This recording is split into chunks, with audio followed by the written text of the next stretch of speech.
What is poppin', y'all? It's your man, Club Boy Bales. Welcome to another episode of Wisco Sports, where we mainly talk about Wisconsin sports and sports in general.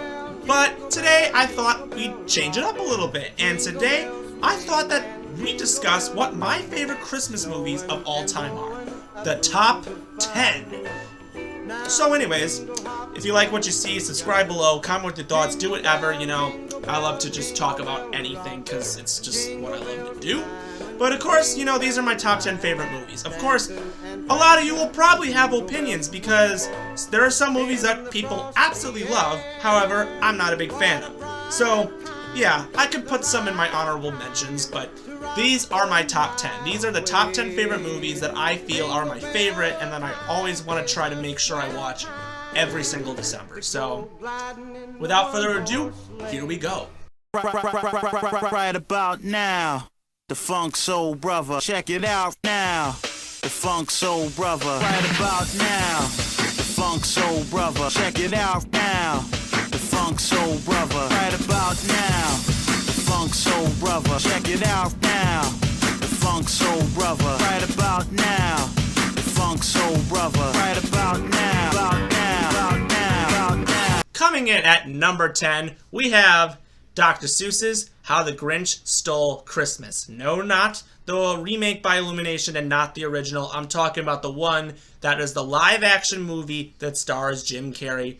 Of course, it was, a lot of people can say, oh, it's a little kind of darker, some scary moments, blah, blah, blah. But honestly, I just found it funny. I mean, Jim Carrey, anything that he's in, anything that he touches is just hilarious in my opinion. Plus, the makeup's fantastic. I mean, apparently Jim Carrey literally sat in the makeup chair for hours getting that on, which is just crazy.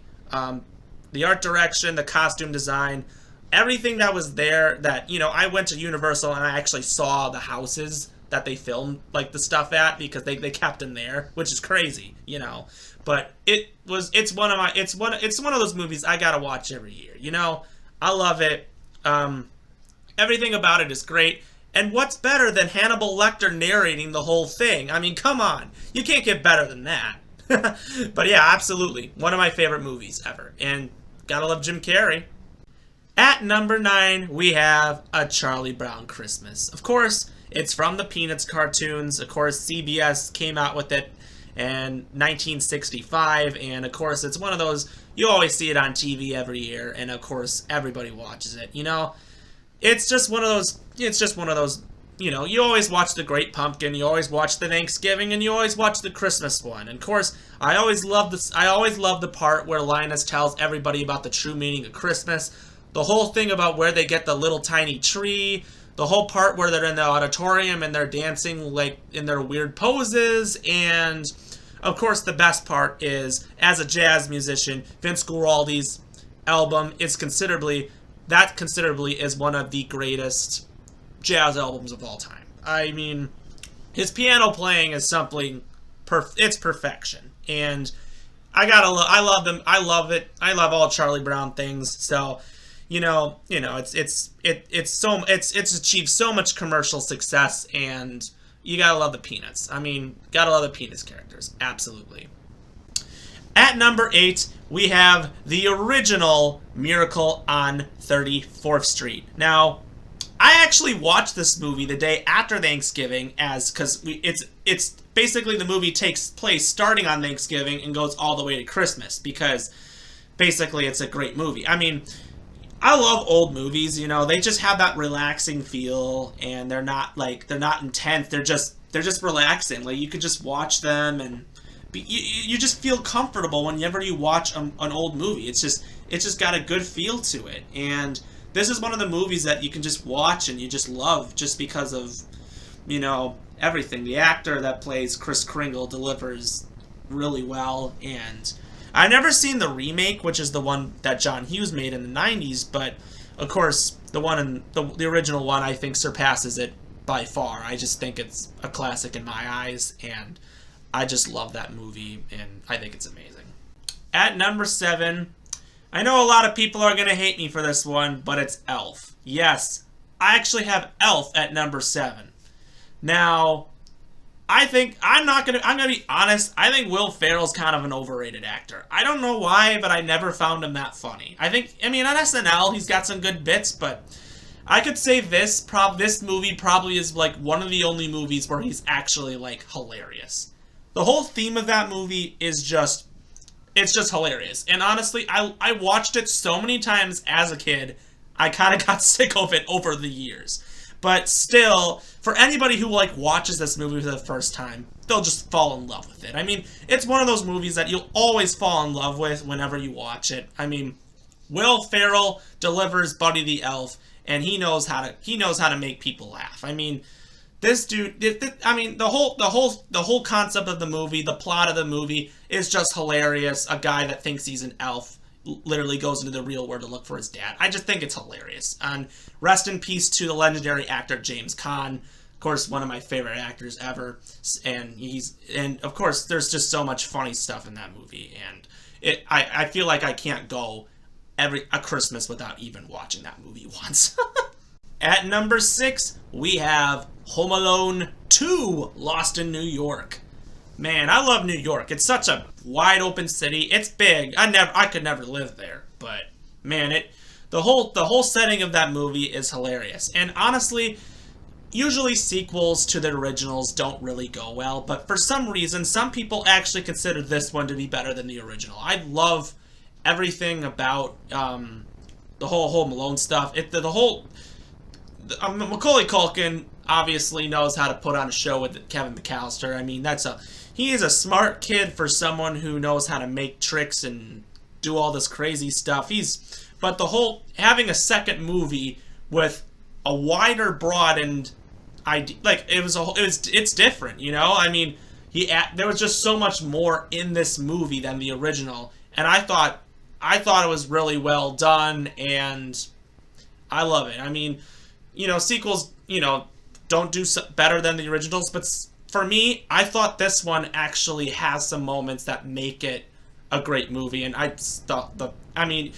watching the people, the Marv and Harry go through all the pain, it's just, sometimes it's a little gruesome to watch, but I mean, it's funny. Yeah. But yeah, I mean, you ever seen those YouTube videos where the doctors explain the injuries and all these people, you know, which is obviously comical, but yeah, it's still one of my favorite sequels to a original Christmas movie. Coming in at number 5, we have A Christmas Story, man. It's obviously such a classic. I mean, you know, TNT always plays it for 24 hours on Christmas Day, so of course it's always going to be on TV, but it is such a classic.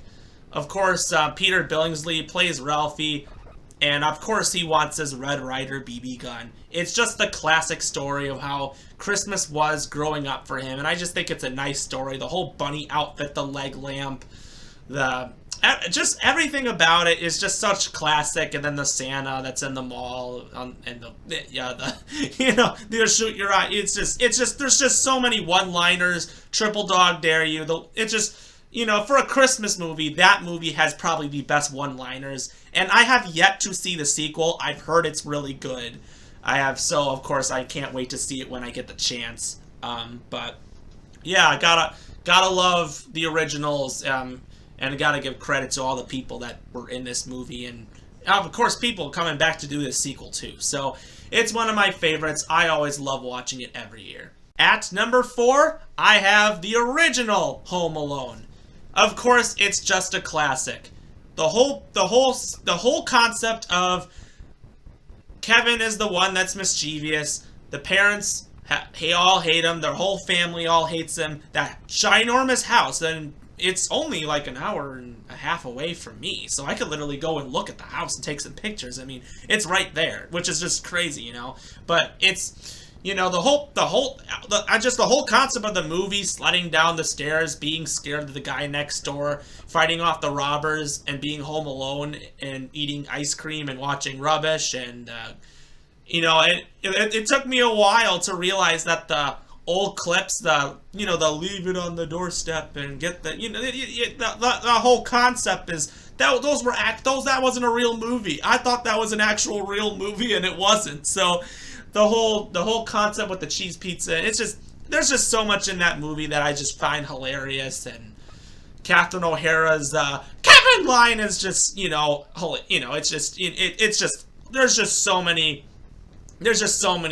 classic moments, and it's one of the movies that I will love and I will cherish and I'll never ever get sick of. I can't wait to show it to my kids when I get it. Coming in at number 3, we have Christmas Vacation. National Lampoon's Christmas Vacation starring Chevy Chase. Man, you gotta give credit. I mean, if there is a movie that is not more relatable to any family movie, that one is the one right there. It's got its laughs, it's got its humor, the tree scene, the squirrel being chased around the house, the family members that are just hilarious. And then you just gotta deal with trying to have a perfect Christmas. I mean, it can't not be relatable, the whole family theme and the ending, and everything that was in the movie was just hilarious. I mean, I always thought the sledding scene was just hilarious, and then now looking at it as an adult, I can't laugh at it anymore because it looks so dumb. But the whole point of this movie is to make people laugh, and it's supposed to be the Christmas version of the thing. And speaking of which, it was released 33 years ago today, so happens to be that day. But it's one of my favorite movies. It's so relatable, and yeah, I love it. It's one of my favorites. At number 2, we have Rankin Bass's stop motion from 1964, Rudolph and the Red-Nosed Reindeer, sang and narrated by Burl Ives. It's just a classic. I watch it every single year on Christmas Eve or Christmas Day. It's just the movie I have to watch every year. I grew up with it as a child. You just can't not watch it. I believe it was a television premiere. If I'm correct, it was originally on television, and it's just, a movie like this would never have been made today, because literally it's, this guy has a red nose, he's a that can't be ever made today. I mean, it, but still, the whole concept of this movie is just a Christmas classic, and it's just, Rudolph's one of my favorite characters. I love the elf. Herbie the elf literally is like the best. I love him. I have like so many Herbie dolls. I mean, he's my favorite Christmas character of them all. So, but I love, the whole music, and Holly Jolly Christmas is my favorite Christmas song, and everything that is pretty much my favorite when it comes to Christmas is in that movie. And I feel like, I gotta watch it every year. It's my favorite, so yep, gotta love that. And finally, at number 1, that's right, It's a Wonderful Life by Frank Capra. Of course, Jim Stewart plays the main role of George Bailey. It's just a classic movie. I always watch it every single year. I didn't start watching it until I was old enough to really understand the true meaning of this movie. But every time you watch it, it makes you really wonder. Sometimes people aren't as fortunate as others, but sometimes you can be the person helping other people. You could really be there for other people when you don't even realize it. The small things that you do can impact somebody's life. And I just think the whole movie really has a great message, and sometimes it just makes you really thankful, for lots of things. The guy that plays the angel does a great job, and the whole acting in that movie's great, and it's just one of those movies that you just sit there, you just can't stop smiling at the TV. It has one of those moments in there, and I always watch it every year. It doesn't matter when I watch it for Christmas, I have to watch it. It's probably considerably one of the greatest movies ever made, Despite being a Christmas movie, I always gotta watch it every single Christmas, and I feel like you should too. So, that's all. If you like what you see, subscribe below, comment with your thoughts, and as always, we will see you next time.